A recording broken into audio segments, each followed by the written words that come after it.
Bueno, retomando nuestra conferencia en la segunda parte de la redacción de cómo redactar un artículo científico que hace parte del ciclo de conferencias de la séptima Feria Científica y Encuentro de Semilleros de Investigación, Método MIC 2022. Les saludo a Marta Yené Padilla Santa María desde Colombia nuevamente. Continuamos entonces con la exposición sobre la estructuración del artículo científico, segunda parte. En esta segunda parte, luego de que ya hemos visto cuáles son esos criterios para búsqueda, cuáles son esas fases que tenemos que tener en cuenta para llevar a cabo esa investigación de planificación del artículo, bueno, vamos a meternos ahora de lleno a cuál es esa estructura del artículo y de qué manera se construye cada una de estas partes. Encontramos que existe diversidad de estilos. Acá nosotros un poco lo que presentamos son simples recomendaciones, porque cada investigación pues tiene su estilo propio. Lo importante es que no olvidemos que siempre debemos redactar en forma clara y expresar el aporte que se hace con la investigación a la comunidad científica. Encontramos que el Ministerio de Ciencias de Colombia en el año 2021, en su modelo de medición de grupos y de investigadores, propone que un artículo científico debe contener el título, resumen y abstract, las palabras claves, keywords, introducción, materiales y métodos, resultados, conclusiones, discusiones y recomendaciones y referencias bibliográficas.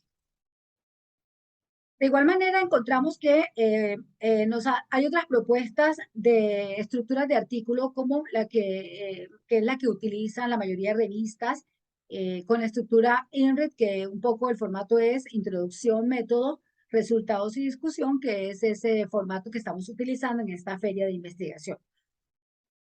Vea, es importante que nosotros tengamos en cuenta entonces que para redactar el título del artículo debemos tenerlo claro de que el título debe ser preciso, debe ser innovador, debe generar curiosidad, que no se debe sobrecargar con información o abreviaturas, signos, entre otros, ni tampoco utilizar palabras que estén en un idioma diferente al que estamos publicando.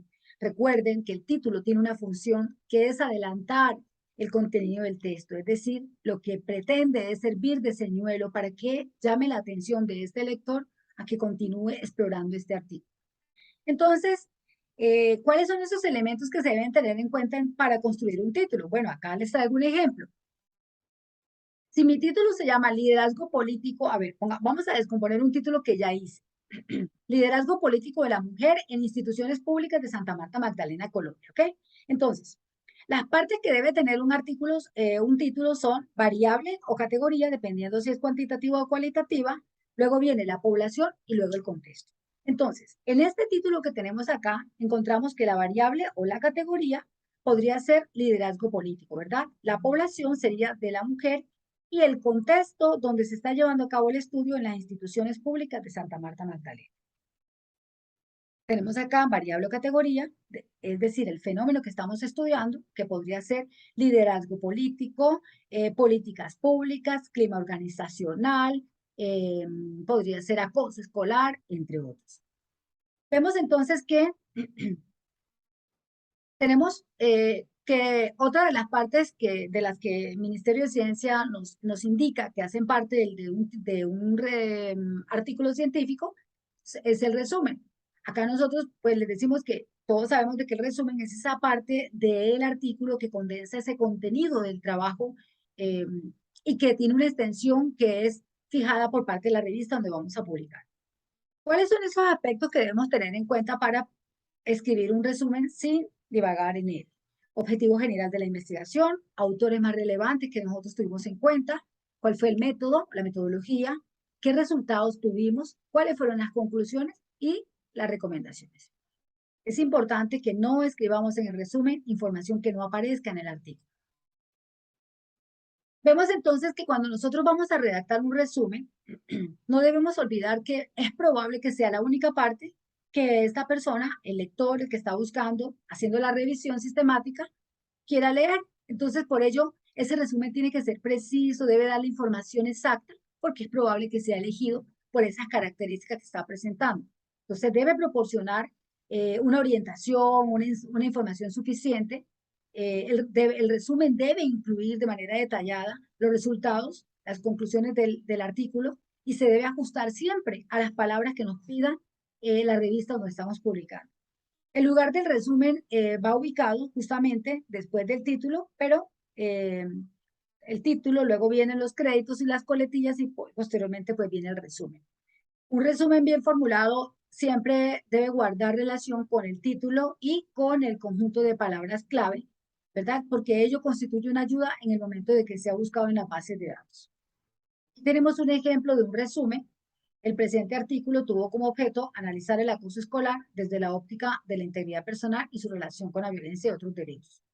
Vemos acá que entonces aquí está el objetivo, luego tenemos acá los autores relevantes, posteriormente la metodología que tuvimos en cuenta y acá se encuentran pues los resultados y las recomendaciones que se dieron al respecto. Posteriormente tenemos las palabras clave que ya las vamos a explicar.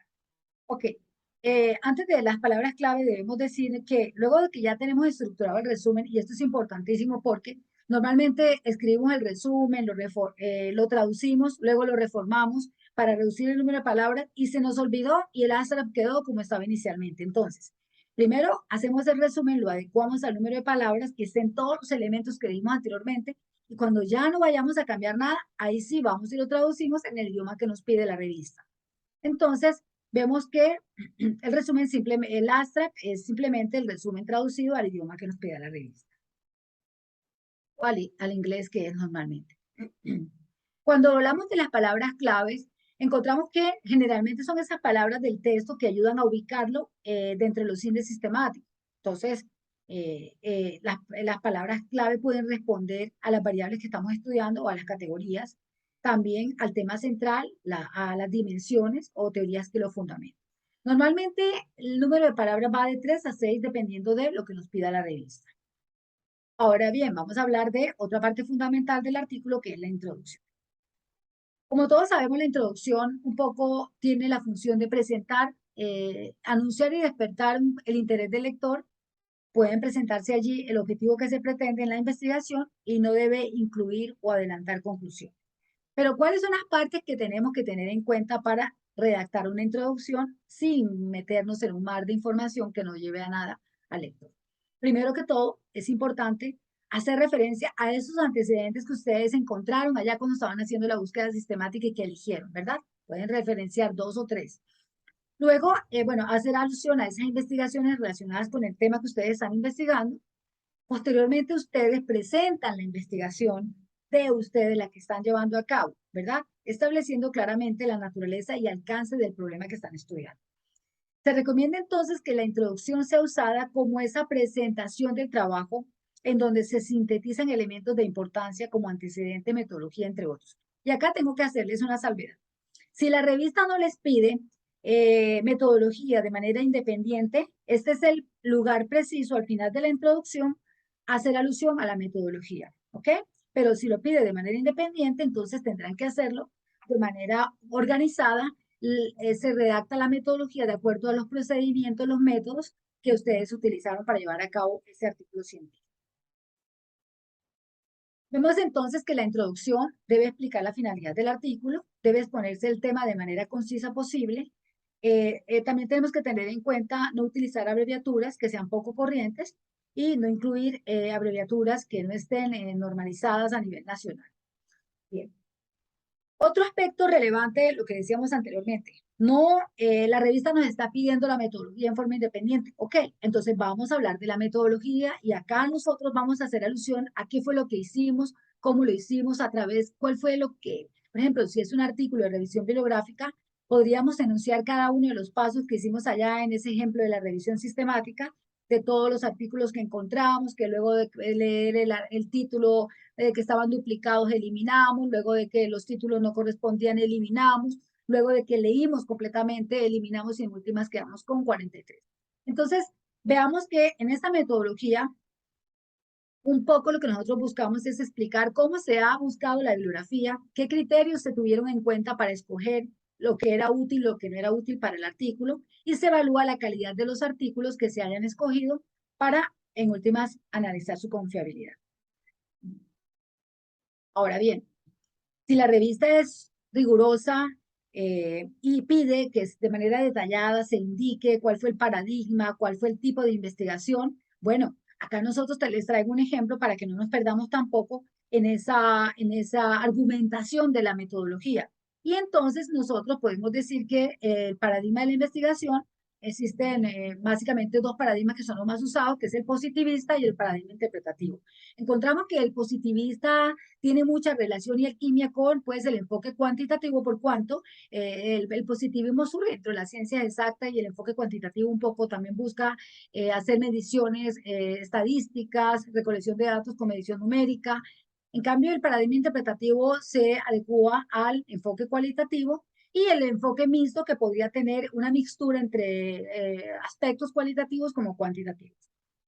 En relación con el tipo de investigación, podríamos nosotros referir que la investigación, el tipo de investigación se tuvieron en cuenta de acuerdo a los propósitos de la investigación, que pudo haber sido categorizado como pura o básica, cuando estamos haciendo una investigación en donde solamente queremos recopilar información para hacer un estado del arte, para ponerlo a disposición de una comunidad científica específica, pero nosotros no vamos a solucionar ningún problema. Por el contrario, la aplicada se refiere a aquellas investigaciones que se hacen con el fin de solucionar de manera inmediata un problema. Por ejemplo, lo que pasó con la pandemia del COVID-19, que los científicos querían solucionar el problema de crear una vacuna para evitar las muertes en el mundo.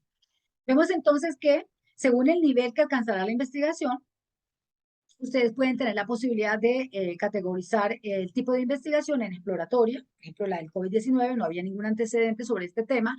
Descriptiva, cuando se hacen descripciones de causas, consecuencias, fases, entre otras. Explicativa, que es un nivel que va más allá de lo descriptivo. Y la correlacional, cuando se relaciona una o más variables. Eso sería según el nivel que alcanzará.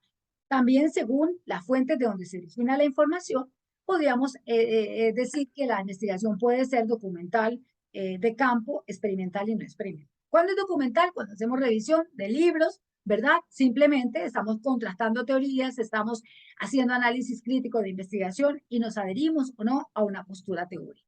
De campo, cuando vamos y aplicamos un cuestionario en una empresa, en un colegio, en una clínica y venimos a nuestra casa y tabulamos datos o a nuestro lugar donde lo hagamos.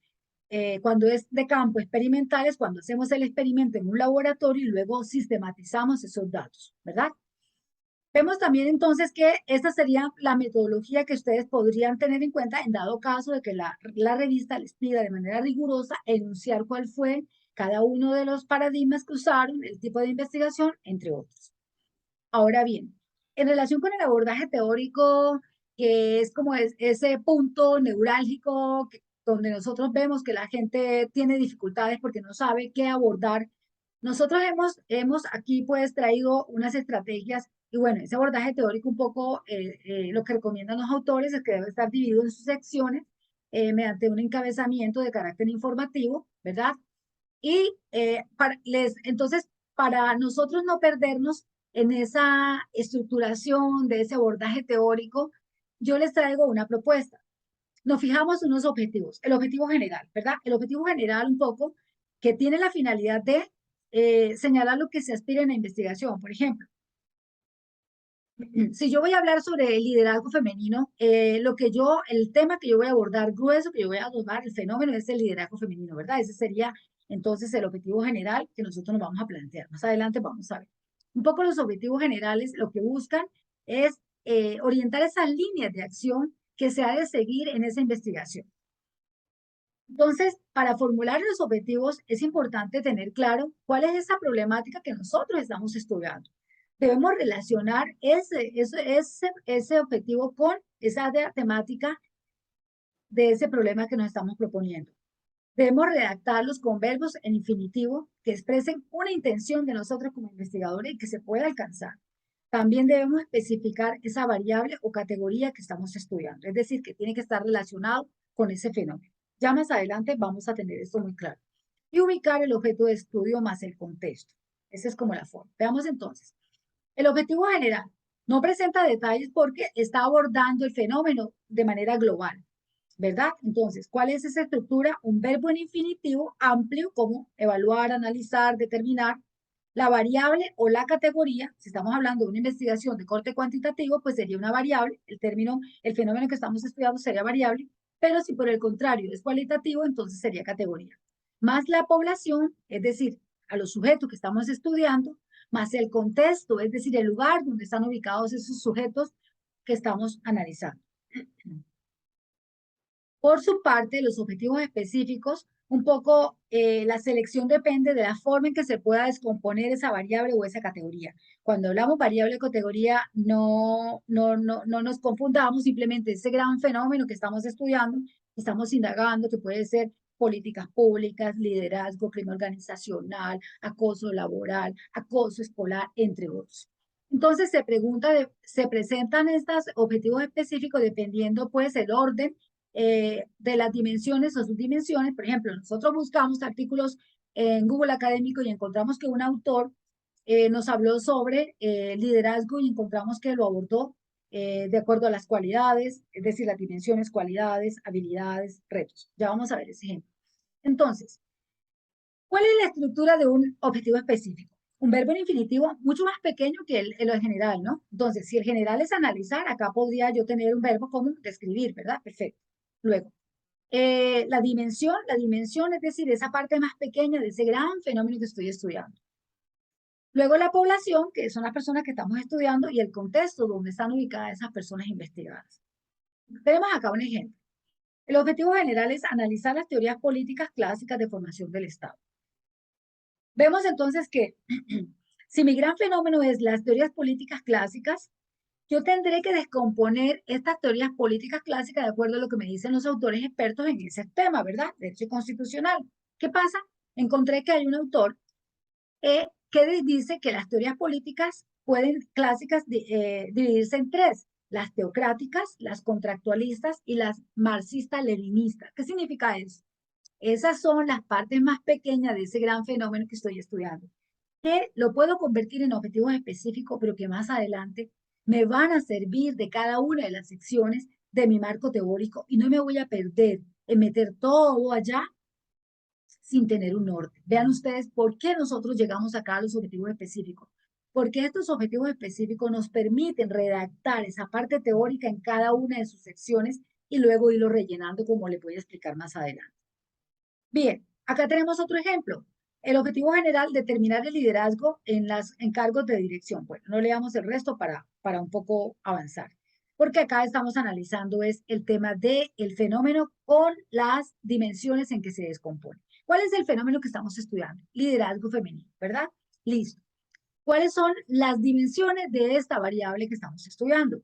Cualidades de liderazgo, rasgos de la personalidad, habilidades y retos de liderazgo. Bueno, ustedes preguntarán, bueno, ¿y ella de dónde sacó eso? Bueno, para eso se hace la revisión sistemática de la que le hablaba adelante. Yo tuve una autora que me ayudó muchísimo, que se llama Tibisaya Acedo, quien ella hizo una investigación sobre el liderazgo femenino y ella descompuso esa variable en esas dimensiones de cualidades, rasgos, habilidades y retos. Eso me sirvió para estructurar mi marco teórico en relación con el abordaje de esa variable. ¿Cuál? Liderazgo femenino. Bien. Otro aspecto relevante en el artículo científico son los resultados y la discusión de los resultados. Vemos entonces que los resultados pueden ser el análisis propio de la teoría, es decir, estamos estudiando sobre liderazgo, estamos hablando sobre las teorías de la formación del Estado, entonces nosotros allí vamos a analizar eso que encontramos, ¿verdad? De ese tema específico. Entonces acá nosotros especificamos un poco el significado de cada resultado, cuáles fueron esas limitaciones que encontramos. Por ejemplo, si hicimos una investigación de campo con las personas privadas de la libertad, no tuvimos acceso a todas las personas porque habían unas que estaban en unos patios especiales y no podíamos encuestarlas. Todas esas situaciones que se presentaron allí para analizar ese gran fenómeno, nosotros lo vamos a consignar acá. Entonces debemos tener en cuenta que en los resultados un poco debemos ser cuidadosos, porque acá es donde está la contribución que nosotros hacemos al mundo académico. Debemos incluir gráficos, tablas, si es necesario. Por ejemplo, si estamos haciendo un análisis de datos, ¿verdad? Estadístico, nosotros debemos presentar tablas para sacar porcentajes, sacar medias, entre otras. También es importante que cuando hagamos los resultados hagamos hincapié en esos aspectos que son novedosos del estudio y cuáles son las consecuencias que se podrían derivar de ella. Es decir, nosotros llevamos a cabo una investigación en un centro penitenciario en donde estábamos estudiando las políticas de resocialización a través de la educación, pero encontramos que midimos la política de resocialización y se encontraron muchos vacíos en relación con eso. ¿Qué nos permitirían estos resultados? Hacer unas recomendaciones para que futuras investigaciones puedan medir nuevamente esa resocialización y esas recomendaciones al centro penitenciario o al Estado de Colombia para que reformule, adecue, destine presupuesto para que se haga efectiva esa política de resocialización a partir de las reglas mínimas de tratamiento de los reclusos o de los instrumentos internacionales que protegen pues, los derechos humanos de las personas privadas de la libertad, por ejemplo. Veamos entonces que cuando nosotros presentamos los resultados, se recomienda ir más allá de ese mero contraste de la teoría. Bueno, cuando estamos haciendo un artículo de revisión bibliográfica, debemos contrastar teoría, perfecto. Pero ese es un nivel que es anterior a lo último que tenemos que hacer. ¿Cuál es? Ese análisis crítico, esa adherencia o no a una postura teórica. Y si nosotros nos consideramos que estamos en capacidad de hacer un aporte a esa teoría, pues ese es el momento de mostrarte que estamos hechos por dentro y que queremos contribuir a que el mundo al menos en esa temática, tenga conocimiento de un aspecto novedoso, ¿verdad? Entonces, ¿cuáles son los aportes que nosotros podemos hacer?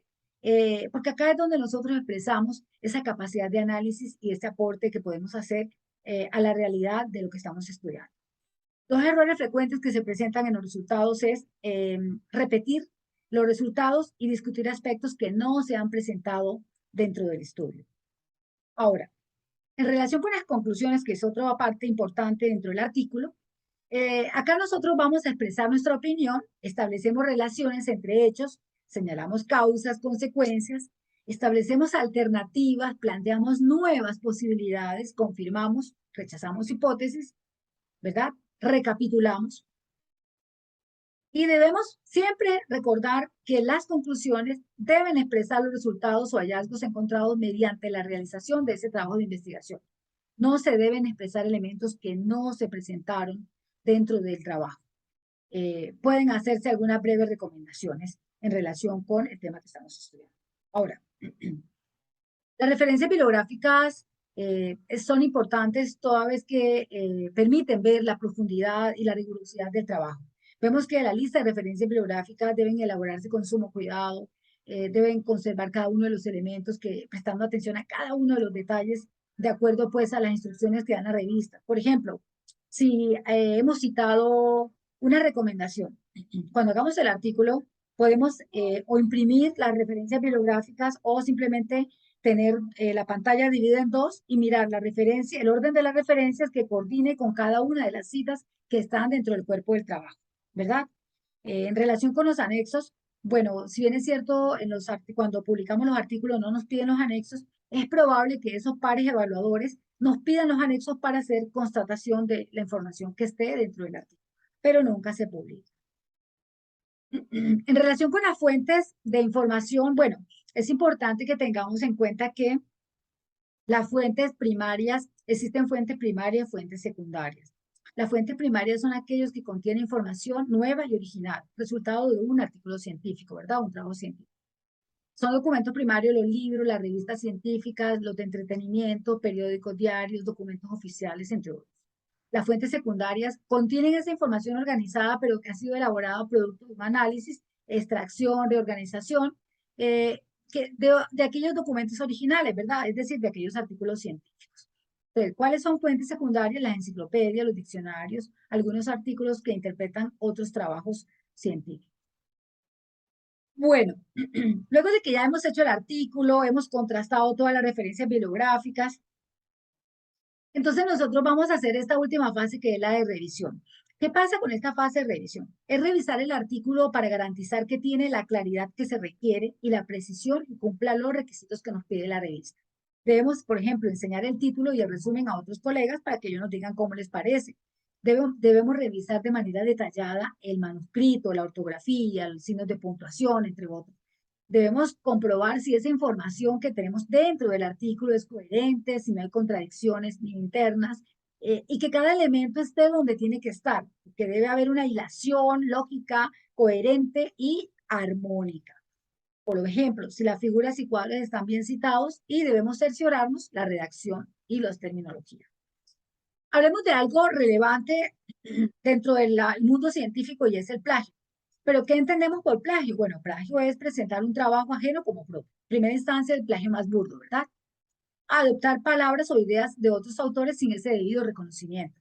No emplear comillas u otro formato distinto cuando estamos haciendo citas directas.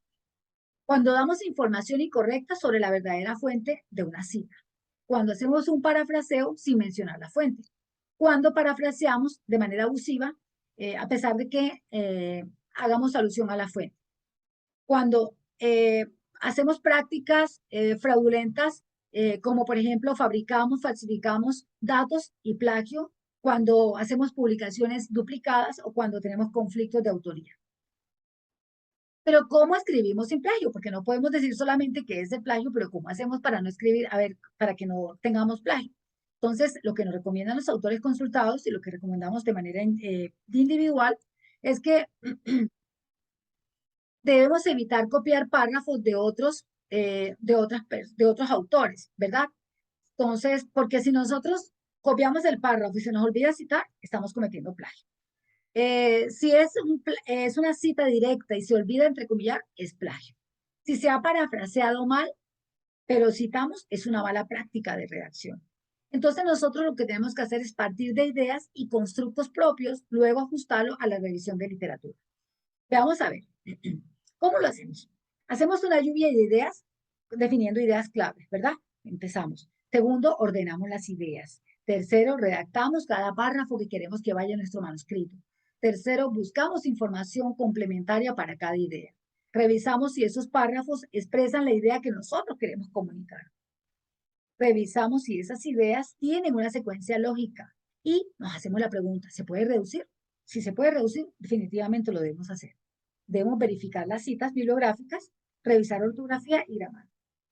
Luego podemos pasar por un detector de plagio y enviarle a otra persona para ver si entendió lo que queremos comunicar. Cuando pasamos por el detector de plagio, un poco es para mirar si cumplimos o no, porque hay revistas que nos dicen que nos aceptan un artículo máximo con 15%, otras con 10, otras con 30, entonces dependiendo de lo que nos pidan, nosotros con el detector de plagio sabemos dónde están las citas que están mal hechas y podemos empezar a parafrasear o a buscar esas fuentes primarias para no cometer este plagio que puede ser ni siquiera culpa de nosotros, sino de los autores que hemos consultado que no han hecho las citaciones bien.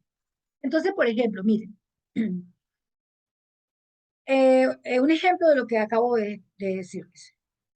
Vamos a hablar de los métodos de interpretación constitucional, ¿verdad? Entonces, yo digo, yo tengo claro que la idea es métodos de interpretación constitucional.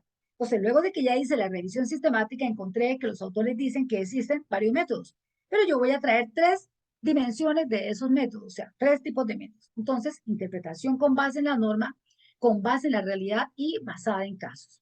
¿Ok? Entonces, ¿qué hacemos? Aquí ya tengo ya más o menos esa hoja con el esquema, ¿verdad? Luego redactamos cada párrafo, es decir, busco autores, dos autores, que me hablen sobre interpretación con base en la norma y luego siento mi punto de vista crítico. ¿Qué pienso yo de eso? Cuando ya abordo críticamente, puedo hacerlo con dos, con tres, con todos los autores que ustedes consideren pertinentes. Interpretación con base en la realidad. Nuevamente, busco en esa revisión sistemática autores que me hablen sobre interpretación con base en la realidad, realimento esas posturas, pongo puntos de encuentro con puntos de desencuentro, por ejemplo, autores que se contrasten o autores que sean divergentes y luego digo, me adhiero o no me adhiero a esta postura y cuál es mi análisis crítico en relación con lo que dicen esos autores consultados. Y así sucesivamente voy redactando cada uno de mis apartes y les aseguro que no vamos a encontrar plagio porque es un trabajo netamente mío y todas las personas podemos hablar de la interpretación con base en la norma en muchos artículos, pero somos seres independientes y pensamos independiente y dependiendo de esos presaberes no vamos a pensar de manera igual. Por eso es que es muy fácil detectar el plagio. Bien.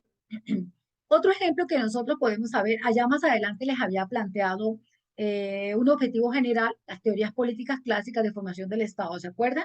Bueno, ¿para qué les decía ya que era importante plantearse un objetivo con unos objetivos específicos? Ese era el objetivo general, ¿verdad? Analizar las teorías políticas clásicas. Los objetivos específicos eran estos con un verbo y con un verbo adelante, pero miren, acá cuando vamos a plantearnos ese desarrollo teórico, ya nosotros no vamos a utilizar el verbo que está adelante, sino que vamos a tomar esa dimensión de ese fenómeno que estamos estudiando. ¿Cuál? Las teorías teocráticas de formación del Estado, las teorías contractualistas y las teorías marxista-leninistas. Igual que en la anterior explicación, buscamos autores que nos ayuden a desarrollar esa dimensión, contrastamos teorías y luego sentamos nuestro punto de vista crítico. Así vamos realimentando cada una de las secciones de nuestro artículo en esa parte teórica y les aseguro que no va a haber plagio si hacemos la citación en debida forma. Podemos cometer plagio también, no solamente cuando traemos textos, sino cuando traemos imágenes y no los citamos en debida forma. Y acá les traigo un ejemplo de una situación engorrosa cuando hacemos plagio, y acá el ministro de Defensa alemán plagió su tesis doctoral y tenía apoyo del 70% en este país y pues simplemente le tocó renunciar a su cargo porque no pudo continuar por esa presión moral que cayó sobre su hombro. Estas son las referencias bibliográficas que tuvimos en cuenta para llevar a cabo esta investigación.